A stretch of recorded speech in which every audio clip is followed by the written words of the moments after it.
네, 4월 29일 오전 3시 28분인데요.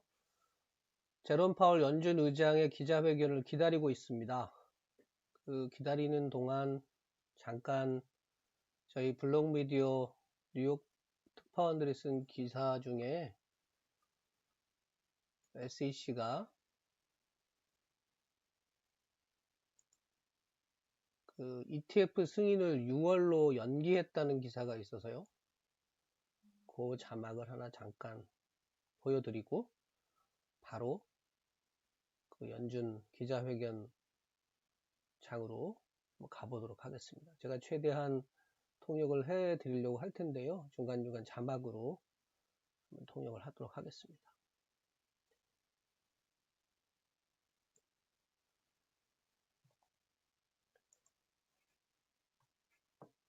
디지털 자산 시장에 대한 제 의견은 뉴트럴인데요. 연준 기자회견장을 한번 가보겠습니다.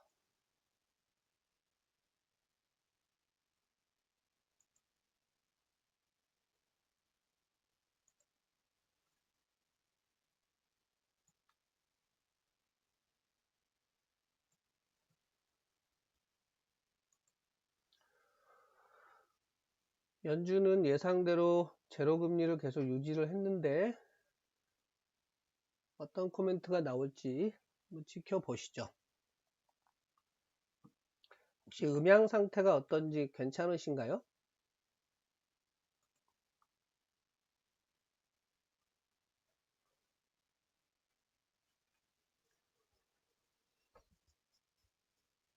지금 연준 제롬 파월 의장의 기자회견을 기다리고 있습니다.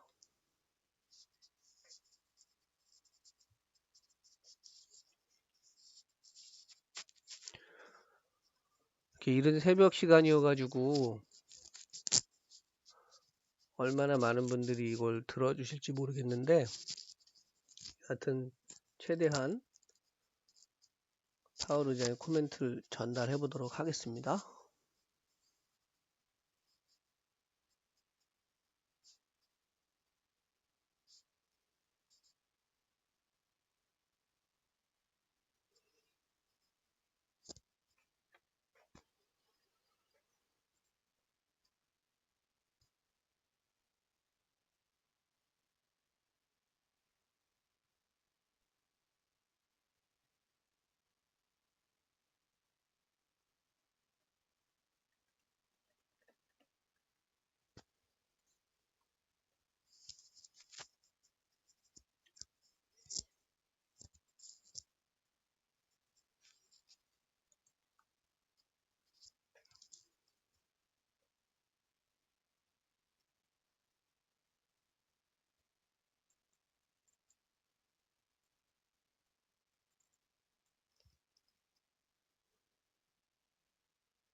Payroll employment is 8.4 million below its pre-pandemic level. The unemployment rate remained elevated at 6% in March, and this figure understates the shortfall in employment, particularly as participation in the labor market remains notably below pre-pandemic levels. The economic downturn has not fallen equally on all Americans, and those least able to shoulder the burden have been the hardest hit. In particular, the high level of joblessness has been especially severe for lower-wage workers in the service sector and for African Americans and Hispanics. The economic dislocation has upended many lives and created great uncertainty about the future. Readings on inflation have increased and are likely to rise somewhat further before moderating. In the near term, 12-month measures of PCE inflation are expected to move above 2% as the very low readings from early in the pandemic fall out of the calculation, and past increases in oil prices pass through to consumer energy prices. Beyond these effects, we are also likely to see upward pressure on prices from the rebound in spending as the economy continues to reopen, particularly if supply bottlenecks limit how quickly production can respond in the near term. However, these one-time increases in prices are likely to have only transitory effects on inflation. The Fed's response to this crisis has been guided by our mandate to promote maximum employment and stable prices for the American people, along with our responsibilities to promote the stability of the financial system. As we say in our statement on longer-run goals and monetary policy strategy, we view maximum employment as a broad-based and inclusive goal. Our ability to achieve maximum employment in the years ahead depends importantly on having longer-term inflation expectations well anchored at 2%. As the committee reiterated in today's policy statement, with inflation running persistently below 2%, we will aim to achieve inflation moderately above 2% for some time, so that inflation averages 2% over time and longer-term inflation expectations remain well anchored at 2%. We expect to maintain an accommodative stance of monetary policy until these employment and inflation outcomes are achieved. With regard to interest rates, we continue to expect it will be appropriate to maintain the current 0 to 1/4% target range for the federal funds rate until labor market conditions have reached levels consistent with the committee's assessment of maximum employment, and inflation has risen to 2% and is on track to moderately exceed 2% for some time. I would note that a transitory rise in inflation above 2% this year would not meet this standard. In addition, we will continue to increase our holdings of Treasury securities by at least $80 billion per month and of agency mortgage-backed securities by at least $40 billion per month until substantial further progress has been made toward our maximum employment and price stability goals. The increase in our balance sheet since March 2020 has materially eased financial conditions and is providing substantial support to the economy. The economy is a long way from our goals, and it is likely to take some time for substantial further progress to be achieved. Our guidance for interest rates and asset purchases ties the path of the federal funds rate and the size of the balance sheet to our employment and inflation goals. This outcome-based guidance will ensure that the stance of monetary policy remains highly accommodative as the recovery progresses. To conclude, we understand that our actions affect communities, families, and businesses across the country. Everything we do is in service to our public mission. We at the Fed will do everything we can to support the economy for as long as it takes to complete the recovery. Thank you. I'll look forward to your questions. Thank you, Mr. Chair. First, we'll go to Paul Kiernan. Hi, Chairman Powell. Thanks for doing this. I guess since I'm first, I'll go ahead and re-up Howard's question from the last press conference. Is it time to start talking about tapering yet? Have you and your colleagues had any conversations to those effect? Thanks. Thank you. So, no, it is not time yet. We've said that we would let the public know when it is time to have that conversation, and we'd said we'd do that well in advance of any actual decision to taper our asset purchases, and we will do so. In the meantime, we'll be monitoring progress toward our goals. We first articulated this substantial further progress test at our December meeting. Economic activity and hiring have just recently picked up after slowing over the winter, and it will take some time before we see substantial further progress. Thank you. Thank you. Janelle at Reuters. Okay, hi, thank you so much. My question is about what's going on with the virus and what if we don't reach a level of herd immunity per se? So in your scenarios, thinking about the outlook in the economy, do you have a model where you might start to still normalize policy, even if there's like a baseline of infections still going on? Or how can you talk about how you're weighing those things? Yeah. We have to leave questions about herd immunity and what that looks like to the health experts. But I would certainly say that what matters the most to the economic recovery continues to be controlling the virus. The economy can't fully recover until people are confident that it's safe to resume activities involving crowds of people. There may be people who are around the edges of the labor force who won't come back in unless they feel really comfortable going back to their old jobs, for example. And there may be parts of the economy that will just won't be able to really fully re-engage until the pandemic is decisively behind us. But we've articulated particular guidance for tapering our asset purchases and for lifting off and raising interest rates. So for asset purchases, we've said that we would continue at the current pace of asset purchases until we see substantial further progress toward our goals. So, and that is what it is: substantial further progress. For interest rates, as I said a moment ago, we want to see labor market conditions consistent with maximum employment. We want to see inflation at 2%, and we want to see it on track to exceed 2%. So those are our tests. We don't have an independent test to do with the virus. I will say, though, as I started with, the path of the virus is going to have an effect on our ability to achieve both of those tests.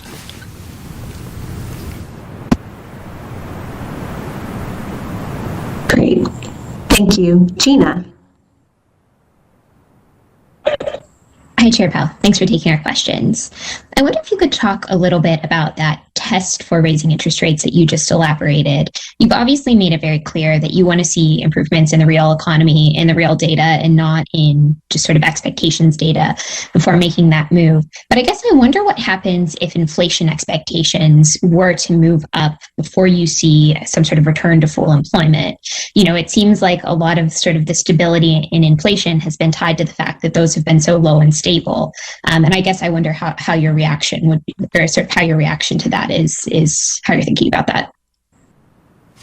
Right. So it seems unlikely, frankly, that we would see inflation moving up in a persistent way that would actually move inflation expectations up while there was still significant slack in the labor market. I won't say that it's impossible, but it seems unlikely.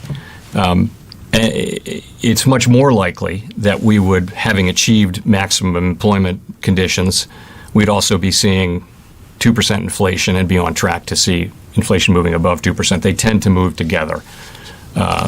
So that's not to say inflation might not move up, but for inflation to move up in a persistent way that really starts to move inflation expectations up, that would take some time. And you would think that it would be quite likely that we'd be in very strong labor markets for that to be happening. If that actually were to happen, though, there's a paragraph in the statement on longer run goals and monetary policy strategy which says that when the two goals are somewhat in conflict, we weigh various factors, including the time it would take to get back and forth. So we do have, it doesn't really tell you what to do, but it tells you that we will weigh those two factors and how far we are away from them and how long it would take to reach them, were we to reach that sort of pretty unlikely state. Thank you. Steve Leisman. Thank you. Mr. Chairman, I want to follow up on Janelle's question, and I wonder if you can help us understand better your thinking about how COVID infection rates and the virus calibrate with monetary policy. As you recall, we had a major resurgence in the virus last fall, and I'm wondering, would you need to be assured that there wasn't such a resurgence coming before you began, for lack of a better term, thinking about tapering? And what kind of comfort level would you need? Would it be something that would be declared from the CDC or the World Health Organization, for example, downgrading the virus from a pandemic before you had the comfort level to reverse course on policy? Thank you.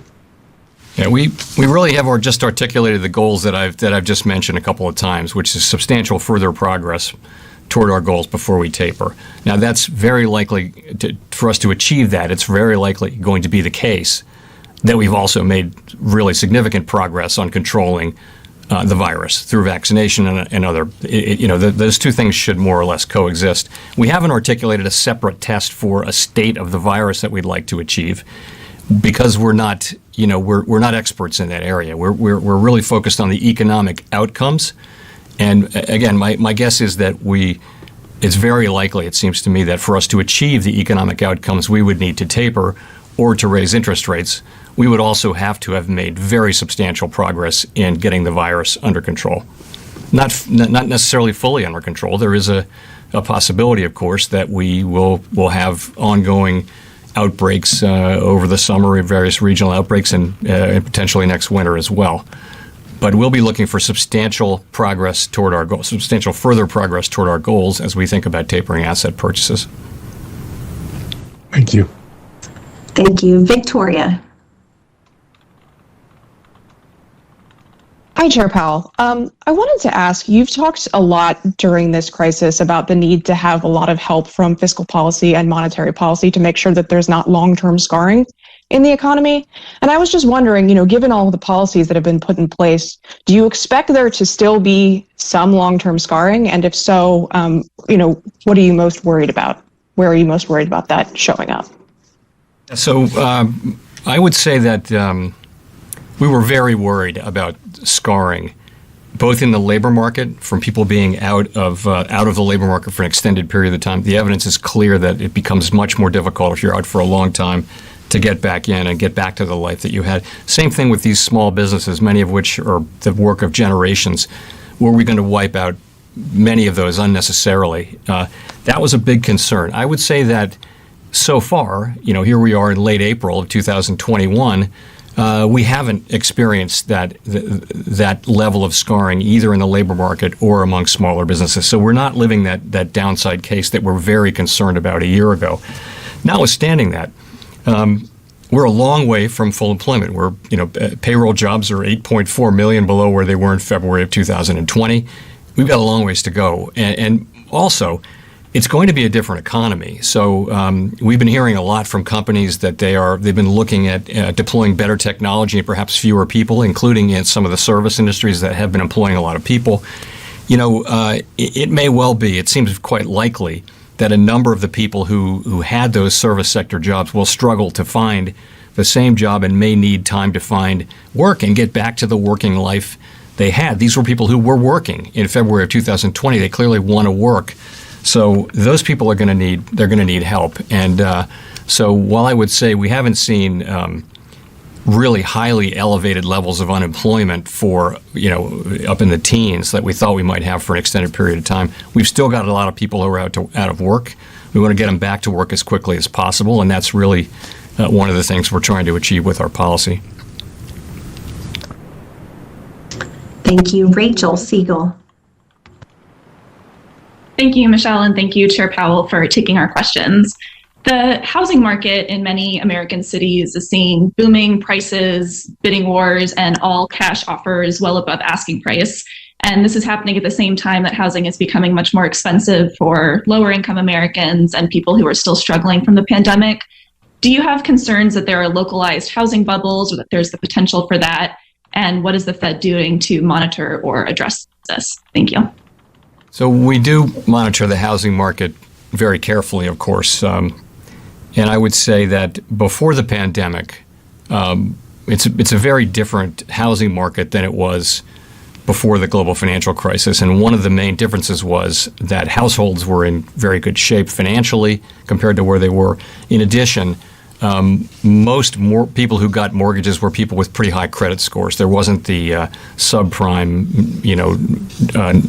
low doc, no doc lending practices were not there. So we don't have that kind of thing where we have a housing bubble where people are over-levered and owning a lot of houses.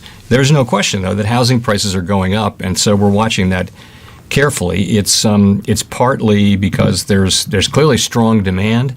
And there's just not a lot of supply right now. So builders are struggling to keep up with the demand. Clearly, inventories are tremendously low. We're all hearing those stories. And if you're an entry-level housing buyer, this is a problem because it just is going to be that much harder for people to get that first house, and that's a problem. I mean, it's part of a strong economy with people having money to spend and wanting to invest in housing.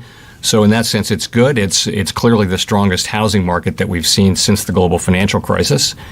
And, my hope would be that over time, housing builders can react to this demand and come up with more supply, and workers will come back to work in that industry. So It's not an unalloyed good to have prices going up this much, and we're watching it very carefully.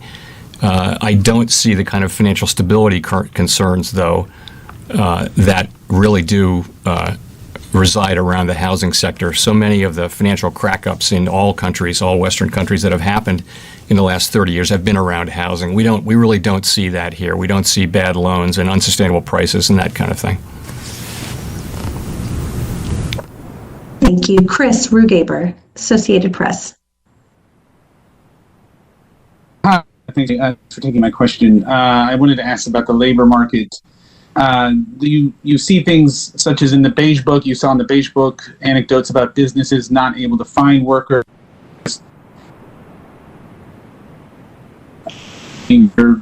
Back to the labor market for fear of getting sick, childcare concerns, and so forth. Do you see these as also just sort of temporary bottlenecks that won't have much effect on the long-term health of the labor market? How are you thinking about these kinds of issues?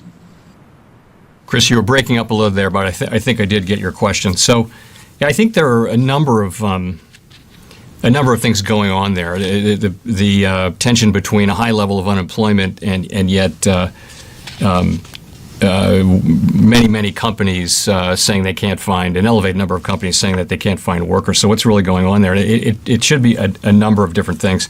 There are workers who don't actually have the specific skills that the employers are looking for. There may be geographical differences. It may also be that, for example, one big factor would be schools aren't open yet, so there's still people who are at home taking care of their children and would like to be back in the workforce, but can't be yet. There are people afraid of there are virus fears that are weighing on people, so some people don't want to go back to work. There are also a significant number of people who say they've retired. A large number of people that say that they're retired. Now, it's hard to say whether they will come back in as the labor market strengthens and as COVID becomes in the rearview mirror in the history books, if you will. So, but clearly there's something going on out there as many companies are reporting labor shortages. We don't see wages moving up yet, and presumably we would see that in a really tight labor market, and we may well start to see that. I do think, so what will happen, what we saw during the last expansion, and it may be a different expansion, we don't know, but what we saw was that labor supply generally showed up. In other words, if you were worried about running out of workers, it seemed like we never did. The labor force participation held up. People came in the labor force. They stayed in the labor force longer than expected.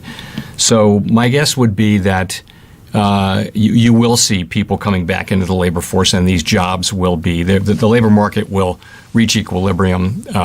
Maybe pay will go up, but I do think that, and I do think also the unemployment insurance benefits will run out in September. So to the extent that's a factor, which is not clear, it will no longer be a factor fairly soon. So my guess is that we'll come back to this economy where we have, equilibrium between labor supply and labor demand. It may take some months, though. Thank you. Heather Scott. Quick follow, or I'm sorry, go ahead. Go ahead, Chris.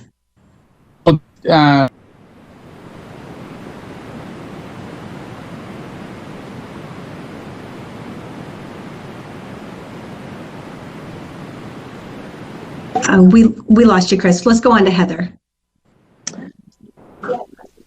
Thank you. Good afternoon, Chair Powell. I wanted to ask, you've been hearing, of course, these concerns raised by Larry Summers and others about inflation and the fact that they think the Fed might let things get out of hand with the new policy stance. So my question is, can you tell us what is different this time versus previous periods like in the 60s when inflation got out of control? Why are you confident with the lags in monetary policy that the Fed can get ahead of inflation and make sure it doesn't go too far above the 2% target? Your question. So I actually have a couple of things I'd like to say about inflation, including addressing your question. So let me start with just saying that we're very strongly committed to achieving our objectives of maximum permanent employment and price stability, Our price stability goal is 2% inflation over the longer run, and we believe that having inflation average 2% over time will help anchor long-term inflation expectations at 2%. With inflation having run persistently below 2% for some time, the committee seeks inflation moderately above inflation above 2% for some time. So, with a little bit of context, we're making our way through an unprecedented series of events, really, in which a synchronized global shutdown is now giving way to widespread reopening of economies many places around the world. In the United States, fiscal and monetary policy continue to provide strong support. Vaccinations are now widespread, and the economy is beginning to move ahead with real momentum. During this time of reopening, we are likely to see some upward pressure on prices, and I'll discuss why. But those pressures are likely to be temporary as they are associated with the reopening process. And an episode of one-time price increases as the economy reopens is not the same thing as, and is not likely to lead to, persistently higher year-over-year inflation into the future, inflation at levels that are not consistent with our goal of 2% inflation over time. Indeed, it is the Fed's job to make sure that that does not happen. If, contrary to expectations, inflation were to move persistently and materially above 2% in a manner that threatened to move in longer-term inflation expectations materially above 2%, we would use our tools to bring inflation and expectations down to mandate consistent levels. And I would say, if I may, that is a principal difference from, we're all very familiar at the Fed with the history of the 1960s and 70s, of course. And we know that our job is to achieve 2% inflation over time. We're committed to that, and we will use our tools to do that. So that's a very different situation than you had back in the 1960s, or many, many differences, actually. Let me talk quickly about the two reasons, two or you could say three, but really two main reasons why we think inflation will move up in the near term. The first is the base effects. 12-month measures of inflation are likely to move well above 2% over the next few months as the very low inflation readings recorded in March and April of last year drop out of the calculation. That process has already started to show up. You saw it in the March CPI reading, and you'll see it later this week in the PCE price data. These base effects will contribute about 1 percentage point to headline inflation and about 0.7 of a percentage point to core inflation in April and May. So significant increases, and they'll disappear over the following months, and they'll be transitory. They carry no implication for the rate of inflation in later periods. So that's base effects. The other big one I would talk about is bottlenecks. So this is what we're seeing in supply chains in various industries, and we're in close touch with all of these industries. You know, the Fed has a network of contacts that is unequaled in businesses and in nonprofits for that matter too. So what do we mean by a bottleneck? A bottleneck really is a temporary blockage or restriction in the supply chain for a particular good or goods, something that slows down the process of producing goods and delivering them to the market. We think of bottlenecks as things that in their nature will be resolved as workers and businesses adapt, and we think of them as not calling for a change in monetary policy since they're temporary and expected to resolve themselves. We know that the base effects will disappear in a few months. It's much harder to predict with confidence the amount of time it will take to resolve the bottlenecks, or for that matter, the temporary effects that they will have on prices in the meantime. So, I'll just sum up and say we understand our job. We will do our job, and we are focused, as you've seen, for many years. We've been focused on inflation deviating below 2%, and we used our tools aggressively to keep it back up at 2%. If we see inflation moving materially above 2% in a persistent way that risks inflation expectations drifting up, then we will use our tools to guide inflation and expectations back down to 2%. No one should doubt that we will do that. This is not what we expect, but no one should doubt that in the event we would be prepared to use our tools. Thank you. Thank you. James Politi. Powell, you said a few weeks ago that it would. Thank you, Chair Powell. You said a few weeks ago that it would take a string of months of job creation of about 1 million to achieve progress towards your goal. Can you define what your definition of a string of months is more specifically? And on inflation, the FOMC said the rise in inflation we're beginning to see largely reflects transitory factors, as you just described. But why use the word largely? And what are the factors driving higher prices that may not be transitory based on the initial data that you're seeing? So what is a string? What do I mean by a string? Well, I would say what we have right now is one really good I can tell you what it's not. It's not one really good employment reading, which is what we got in March. We got close to 1 million jobs in March and a very strong labor market reading. And I was just suggesting that we'd want to see more like that. We're 8.5 million jobs below where we were in February of 2020, and that doesn't account for growth in the labor force and growth in the economy, the trend we were on. So we're a long way from our goals. And we don't have to get all the way to our goals to taper asset purchases. We just need to make substantial further progress. It's going to take some time.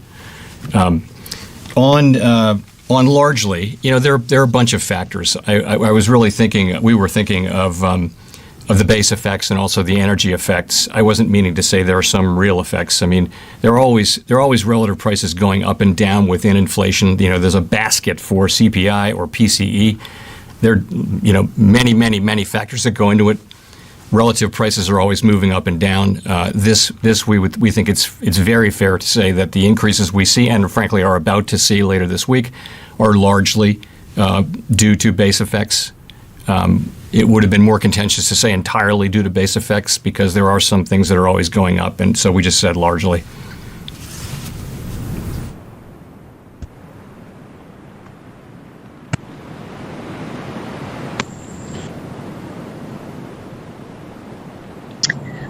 Hi, Chair Powell. Thanks for taking our questions.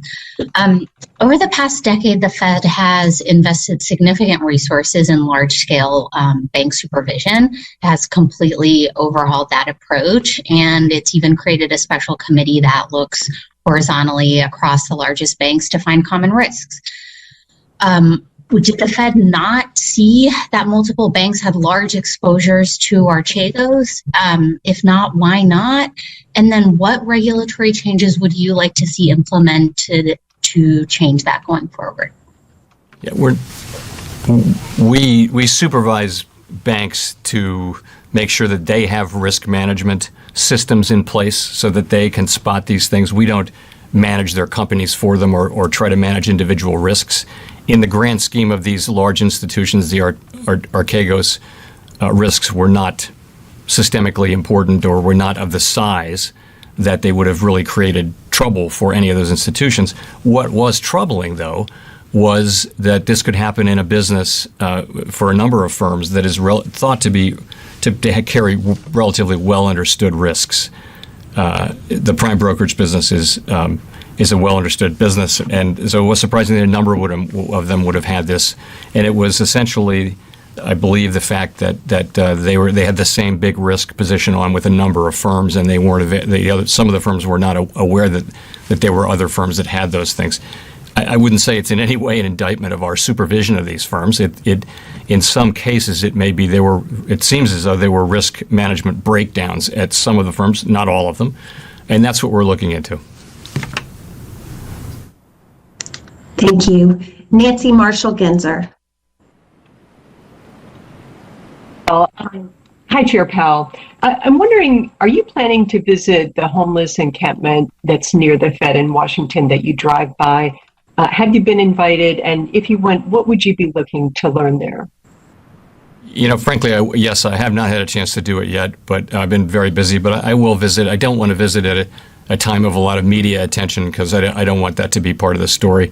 But I will go visit when it's no longer a news story. And I've met with homeless people many times, a number of times anyway, let's say, and I think it's always good to talk to people and hear what's going on in their lives.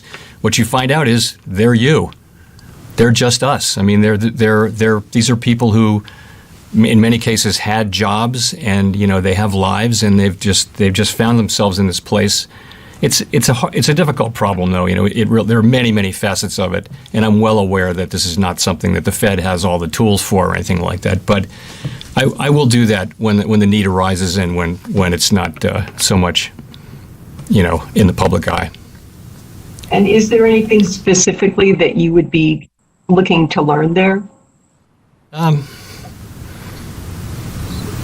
Not really. I mean, I think I know what I'll find there. I think you connect with these people, and what you find is they're like you. Yeah, that could be you. I mean, that could be your sister. That could be your kid. You always feel that way in that sort of an encounter, and it just is. It's an important thing to engage in, I think, and I think we bring that understanding into our lives and, frankly, into our work, the work that we do as well. Thank you. Hannah Lynn.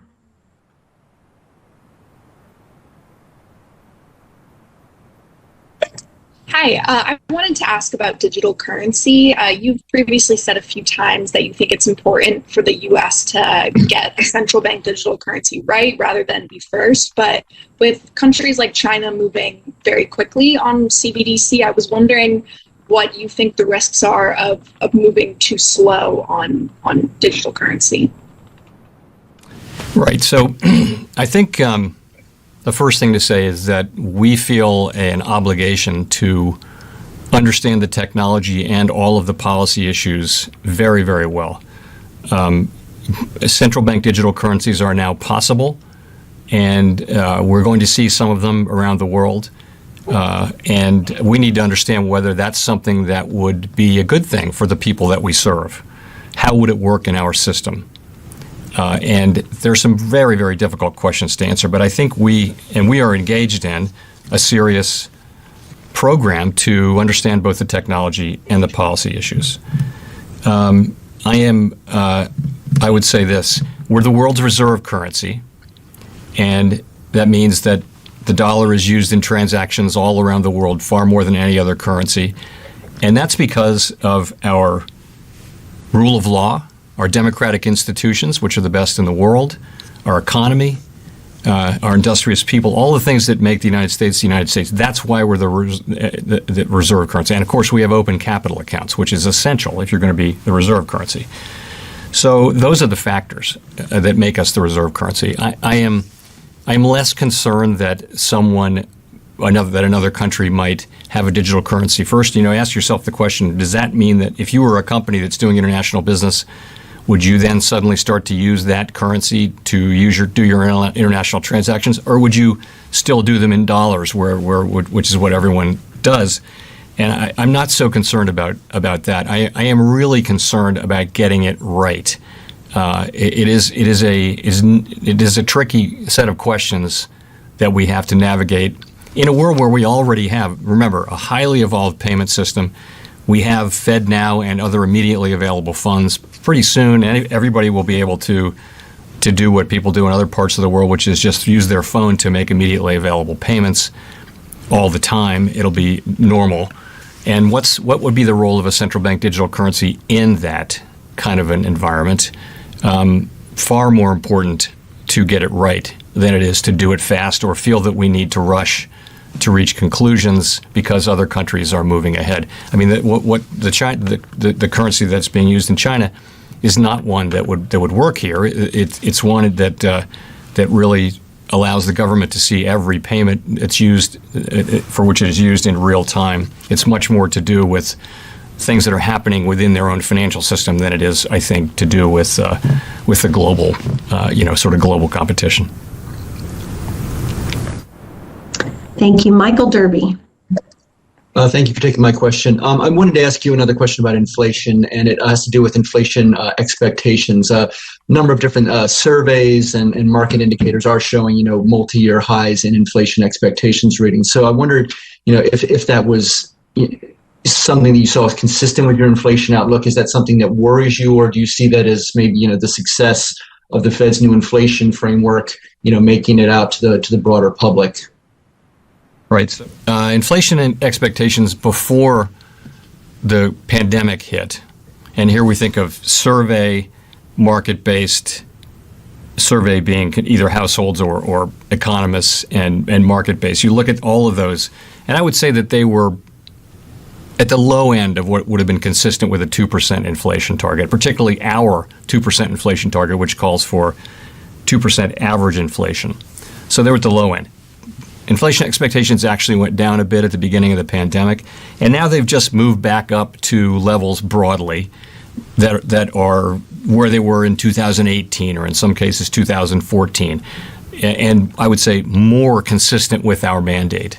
And we want them to be. We want them to be higher and on a persistent basis. We want inflation to run a little bit higher than it has been running for the last quarter of a century. We want it to average 2%, not 1.7%. And for that, we need to see inflation expectations that are consistent with that, really well anchored at 2%. We don't really see that yet, but I would say that break-evens have moved up in a way. Break-evens are based on CPI, of course, but they're now at levels that are pretty close to mandate consistent, whereas before they were below. We monitor inflation expectations very, very carefully, as you would obviously know. So that's where I would say it is.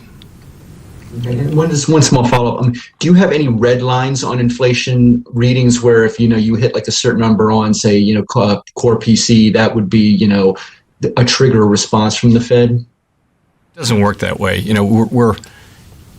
Inflation measures are always going to be a bit volatile. We expect, as I mentioned, core and headline PCE to move up because of base effects, and and we expect that to go away. We also expect these bottleneck effects to come in. We don't know how persistent they'll be. We think they'll. It's a matter of when they will pass through, not whether they will pass through, but we can't be confident about the exact timing of that or the size of them. They don't seem especially large at the moment, but we don't know. I mean, this is all about the reopening of the economy. That's what's happening. We were in a deep hole a year ago, and now with a lot of help from fiscal policy, some additional help from monetary policy, and a great deal of help from vaccination, we're seeing a strong rebound in activity. And what's happening is demand can be spurred with fiscal transfers and the saved up fiscal transfers and people going back to work and things like that. The supply side will take a little bit of time to adapt. New restaurants will have to be opened. The supply of various inputs into the goods part of the economy will have to be brought back up to speed. And you're seeing some of that. That'll happen over a period of time. Over coming quarters, you'll see some of the bottlenecks resolved, but the last one may not be resolved for some time. Thank you. Thank you. Brian Chung. Brian Chung with Yahoo. Hi, Chairman Powell. Brian Chung with Yahoo Finance. I wanted to ask about financial stability, which is a part of the Fed's reaction function here. It seems like to people on the outside who might not follow finance daily, they're paying attention to things like GameStop, now Dogecoin. And it seems like there's interesting reach for yield in this market, to some extent also Archegos. So does the Fed see a relationship between low rates and easy policy to those things? And is there a financial stability concern from the Fed's perspective at this time? Right. So we look at financial stability for us is really, we have a broad framework. So we don't just jump from one thing to another. I know many people just look at asset prices and they look at some of the things that are going on in the equity markets, which I think do reflect froth in the equity markets. But really, we try to stick to a framework for financial stability so we can talk about it the same way each time, and so we can be held accountable for it. So one of the areas is asset prices, and I would say some of the asset prices are high. You are seeing things in the capital markets that are a bit frothy. That's a fact. I won't say it has nothing to do with monetary policy, but it has a tremendous amount to do with vaccination and reopening of the economy. That's really what has been moving markets a lot in the last few months, is this turn away from what was a pretty dark winter to now a much faster vaccination process and a faster reopening. So that's part of what's going on. The other things, though, leverage in the financial system is not a problem. That was one of the four pillars. Asset prices was one. Leverage in the financial system is not an issue. We have very well capitalized large banks. We have funding risks for our largest financial institutions are also very low. We do have some funding risk issues around money market funds, but I would say they're not systemic right now. And the household sector is actually in pretty good shape. It was in a very good shape as a relative matter before the financial crisis. The pandemic crisis hit. There were real concerns, of course, with high levels of unemployment and loss of wages and all that the household sector would weaken dramatically. That hasn't happened. So with the fiscal transfers, money that's on household balance sheets, they're in good shape. You see relatively low defaults and that kind of thing. So the overall financial stability picture is mixed, but on balance, it's manageable, I would say. And it's, by the way, I think it's appropriate and important for financial conditions to remain accommodative to support economic activity. Again, 8.5 million people who had jobs in February don't have them now. And, there's a long way to go till we reach our goal. So that's what I would say. As a follow-up, you mentioned money market pressures. The Fed didn't make changes to interest on reserves or excess reserves. What was the logic behind that? It seems like SOFR has been drifting closer to zero. So just hoping for clarification on that. Right. So the federal funds rate has been well within target and target range, and money market conditions are fine. We have the ability to use our administrative tools to make sure that remains the case. We do expect further downward pressure on rates through asset purchases and also the runoff in the Treasury General account. But at this point, we didn't see a need to deploy our tools to support rates. And of course, we will do so if the need does arise. Thank you. Jean Young. Hi, Chair Powell. I wanted to ask a similar question. We are seeing elevated market valuations, and some economists are concerned that the economy might overheat, at least for a period of time. So should the Fed and other regulators be thinking about tightening capital requirements or extending oversight to the non-bank sector so that financial stability risk stays as low as it has been? Thank you. So I think capital requirements for banks are, to me, they went up tremendously, really, over the course of the 10 years between the financial crisis and the arrival of the pandemic. And the banks really made it through a real stress test very well, and passed two of our stress tests, and then there's another one that's pending. Capital is in a good place as far as I'm concerned in the banking system.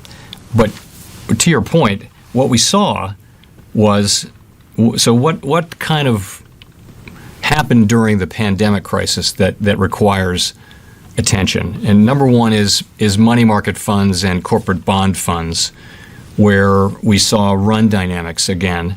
And we're looking at that. So we're looking at ways, and people around the world are looking at ways to make those vehicles resilient so that they don't have to be, supported by the government whenever there's severely stressed market conditions. It's a private business. They need to have the wherewithal to stay in business and not just count on the Fed and others around the world to come in. So that was that. The other one is Treasury market structure.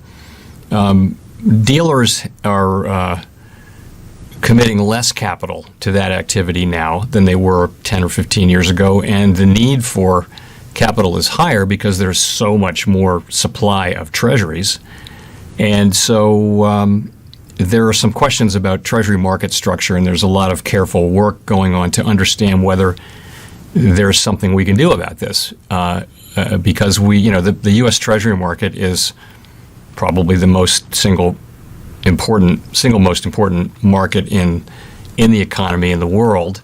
It needs to be liquid. It needs to function well for the good of our economy and the good of our citizens. So it's not clear where that takes you, but we are taking a careful look, and the Treasury Department is really going to be leading this at Treasury market structure and all of the various aspects of that to make sure that we do have a resilient, strong Treasury market that can work even in difficult times. As you know, at the very beginning of the of this recent crisis, there was such a demand for selling treasuries, including by foreign central banks, that really the dealers couldn't handle the volume, and so what was happening was the market was really starting to lose function, and that was a really serious problem, which we had to solve through really massive asset purchases. And so we'd like to see if there isn't something we can do do we need to build against that kind of an extreme tail risk, and if so, what would that look like? Thank you. Edward Lawrence. Thank you, Fed Chairman, for the question. So I'm interested in your thoughts. There's so much fiscal help and accommodation from the Federal Reserve. You said today that vaccinations will follow the normal economic conditions or lead to more normal economic conditions later this year. When do you see the economy being able to stand on its own feet, so to speak? And along those lines, with the fiscal spending and the accommodation you talked about with transitory inflation, does more spending need to be injected into the system, or would that affect that transitory nature of the inflation? Thank you. When will the economy be able to stand on its own feet? I'm not sure what the exact nature of that question is. Well, what I'm saying is when do you need to lower the amount of treasuries you're buying, sort of taper off a little bit? When can it stand without having that support from the monetary policy side, and then further the transitory? Okay, sorry. So we've articulated our test for that, as you know, and that is just we'll continue asset purchases at this pace until we see substantial further progress, and we're going to communicate well in advance of any decision. We're going to let the public know that that's what we're thinking, and so there'll be a lot of warning and that kind of thing. But it's about substantial further progress toward our goals. That's really all it is. It doesn't have any external virus-related specific requirement, although, again, I do think the virus will need to continue to be controlled for us to achieve those economic goals, but it's really the economic goals. Now, your second question, sorry, just say again, I didn't quite get that question. Yeah, sure. With all the fiscal spending that's happened and the accommodation in it, does the system need more spending, either from the fiscal side or accommodation, or would more spending affect the transitory nature of the inflation and put those upward pressures on inflation long term? So it's really up to Congress. We're not an advisor to Congress. We don't weigh in on specific fiscal bills or proposals. That's really between elected parties. Basically fiscal policy is the province of people who stand for democratic election and win, and they get to make those very difficult decisions, and they get to be accountable to the voters. We didn't do any of that, and we don't have a seat at that table. We don't seek a seat at that table. So that's really something for Congress and the administration to deal with. Thank you. Greg Robb. Hi, Greg Robb from MarketWatch. Thank you so much for the opportunity. I wanted to circle back to the housing market. It's just kind of confusing the question and your answer. The housing market is strong, prices are up, and yet the Fed is buying $40 billion per month in mortgage-related assets. Why is that? And are those purchases playing a role at all in pushing up prices? Thank you. Yeah, we started buying MBS because the mortgage-backed security market was really experiencing severe dysfunction, and we've sort of articulated what our exit path is from that. It's not meant to provide direct assistance to the housing market. That was never the intent. It was really just to keep that it's a very close relation to the Treasury market and a very important market on its own. And so that's why we bought, as we did during the global financial crisis, we bought MBS too. Again, not an intention to send help to the housing market, which was really not a problem this time at all. So, it's a situation where we will taper asset purchases when the time comes to do that, and those purchases will come to zero over time, and that time is not yet. Thank you. Thank you. And for the last question, we'll go to Mike McKee. Thank you, Mr. Chairman. Since I am last, let me go back to Paul's question, the first question, and ask you whether not whether you're thinking of tapering, but why you're not. We're seeing bank lending fall. The markets seem to be operating well.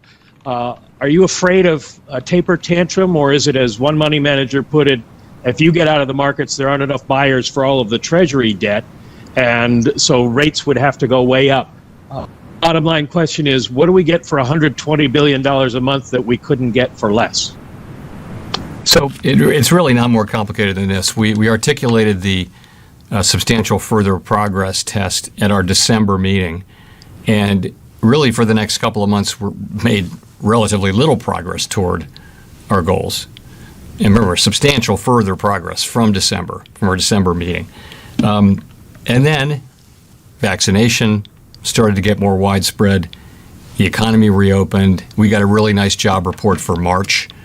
It doesn't constitute substantial further progress.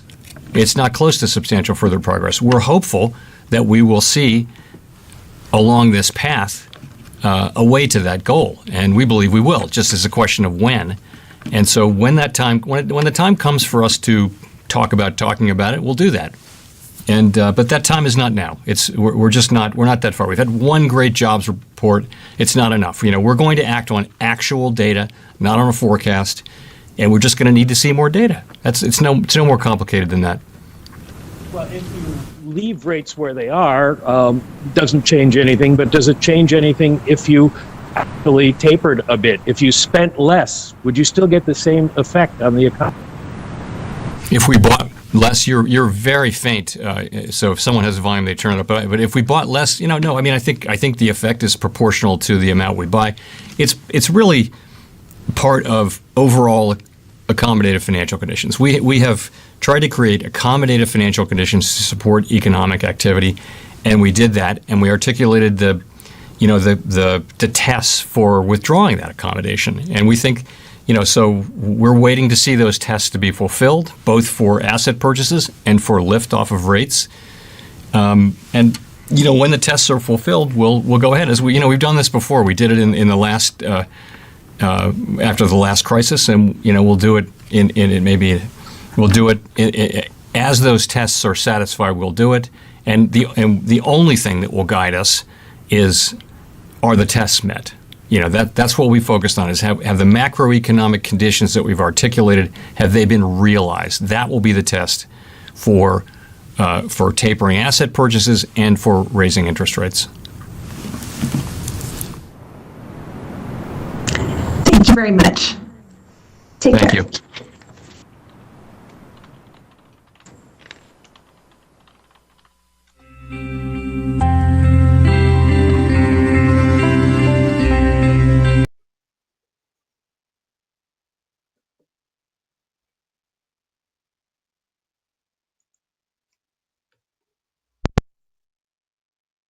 네, 파월 의장의 기자회견 마쳤고요.